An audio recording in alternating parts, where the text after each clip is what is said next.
Ngena.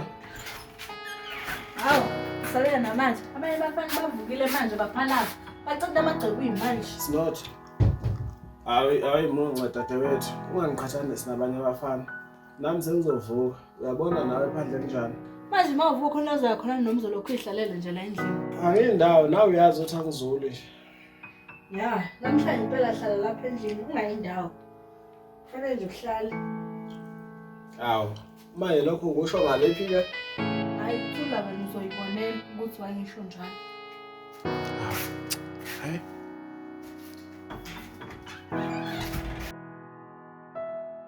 Hey, kuyabanda lezi insuku. Oh, lokhu liguqubele nje liyakhemezela. Hey, kuyabanda. Iyodwa nje into engasiza nje ukuthi nje uyilalelekini uphuze itiye. Hey, nama ngifike ekhaya ngifuna uphuze itiye. Ngajabula ke wena. Yazi ekhaya ukho ushukela. Hawu, man. Wagcina ungikhonzile ningido. Ya, ngakukhonzela. Manje usho wathi nje manje usingikhonzile. Awathi nje ngokutshela ukuthi hayi utholile umlayezo. Ke noma ngangikholwanga ke kodwa nje ngamtshela. Hawu bakithi ngiyakuzwa. Manje ngabe ngiyakubuza ukuthi waye ngakholwanga. Manje nawe awazi. Hawu kongathi nje ugaqula ubuso wami. Hawu sinotho mfo. Kanti ungakhuluma ukukhululeke nathi phela siyamdinga usqueeze. Notho. Into engiyithanda ngaye nje ukuthi nje uhlukile kunabanye abafana. Unomoya phansi kamnandi futhi ave ilungele shem umfana wakini. Ngajabulela ukuba naye as my boyfriend. Inkinga nje angimazeli umuntu. Yazi angazi ngizwe ukuthi ujola nobani. Uthi ngasisodwa distabana. Hey cha shem noma uyafihla umjolo wakhe. Yazi nathi sike sayikhuluma leyo ndaba nomama. Asimqondi nje. Sikhathazekile nathi ngaye. Asimazeli umuntu. Akekho nje umuntu esimaziyo okwakuthiwa ujola naye. Nasekhaya yazi akekho umuntu amleza. Nezinto ezenziwa amajitha akazenzi. Angicabangi kodwa ukuthi ugay. Mhlambe konke khona. Ngoba sekukhona wena usuzosilelela ke sithole ukuthi usikhatsini. Yibo, manje mangihlangana phi kulento yena?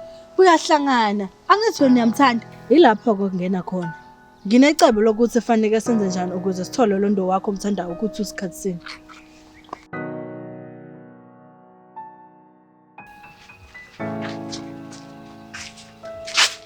Ngiyacabanga ukuthi la ngaphakathi wena uzofanele ungene ngoba ngeke ngikhuluma ukungena nawe angifuni kube ngathi ufike nawe.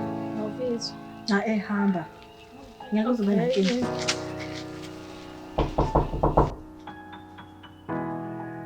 Ngena. Hawu. Kanti wena khona? Sawubona nto. Sawubona kunjani? Ngiyaphila njani? Hayi, kuhle ke mawuphila. Ngiyaphila nami. Manje sithini? Ngigezephi sengivakashela wena nje? Shi. Kanti wenza ukuchecka nje sizolasini. Uku-checka nokuthi umkhonzo wamagcina ufile nalala. Hawu. Kanti wayiqinisile usinosoma yethu yakhonza. Yazi ngayitshela uthani ngaphaza ke mina. Ya, ngangemphathisile umkhonzo. Wena wacabanga ukuthi kumele ngikhonze kuwena? Cha, sekuyikho phela ukuthi ngakungalindele nanokuthi asijwayelene ngaleyo ndlela ukuthi usungazophathisa umkhonzo. Wakhona nje ukuthi ufikile la angazi ukuthi kwenzeka ngaliphi ngiqume ngani. Wendu, mina ngibona ngathi wena owangigqumela. Hawu, yini manje? Mina ngihlezi ngiyiphathisa imkhonzo. Kodwa ngibuza lona engigcine ngawo ngoba ibona ngisawukhumbula. Ngibonge ukukhombisa ukubaluleka because awukwazi ukuphathisa umkhonzo kumina ngingabalekile kuwena yabo. Kahle kahle ndu, wena kade wabaleka kumina uqale nje manje. Bengingakwazi ke lokho mina. Cha kusho inkosi impela. Kahle kahle mina Ndumiso ngiyakuthanda. Yabona nje lemkhonzo engihlala ngiphathisela yona. Bengitshela ukuthi ngizosola attention yakho. Kodwa ngiyabona ukuthi awunginakile. Sengibona ukuthi ngcono ngize ngifile mina la. Hawu. Sifike kanjani ke futhi kuleli lokungithanda? Indlela engikuthanda ngayo, ngisho goalkeeper yeSundowns, ngiyakwazi ukuvimba ama-feelings enginawo for wena.